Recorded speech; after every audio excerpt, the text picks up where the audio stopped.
الحمدللہ وحدہ لا شریک لہ والصلاۃ والسلام علی من لا نبی بعد۔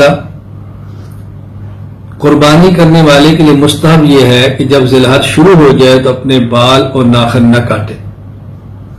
حضرت ام سلمہ رضی اللہ تعالیٰ عنہ فرماتی ہیں رسول اکرم صلی اللہ علیہ وسلم فرمایا اذا رأیتم ہلال ذی الحجہ واراد احدکم ان یضحی فلیمسک عن شعرہ واظفارہ، جب تم ذی الحج کا چاند دیکھو اور قربانی کرنا چاہو اب اپنے بال اور ناخن نہ لو، اب نہ کاٹو۔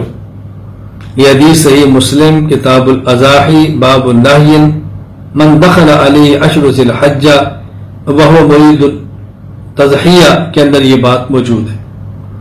لیکن یہاں یہ بات ذہن نشین فرما لیں، یہ اس شخص کے لیے ہے جس نے قربانی کرنی ہو۔ جس نے قربانی نہ کرنی ہو وہ بال صاف کر لے یا ناخن تراش لے، اس کے لیے خلاف سنت نہیں۔ اسی طرح اس کی حیثیت مستحب کی ہے، ضروری کی نہیں ہے۔ یعنی کوئی شخص یہ کام نہ کرے تو اس کو برا سمجھے، کوئی ناخن کاٹ لے، کوئی بال کاٹ لے، اس پر ملامت کریں، یہ جائز نہیں ہے۔ اسی طرح اگر کسی شخص نے زائدہ ضرورت زیر ناف یا بغل کے بال نہیں تراشے اور 40 دن ہونے والے ہیں، اس کو چاہیے کہ اپنے بال تراشے، اس لیے کہ 40 دن سے زائد تک ان بالوں کو صاف نہ کرنا ناجائز اور حرام ہے۔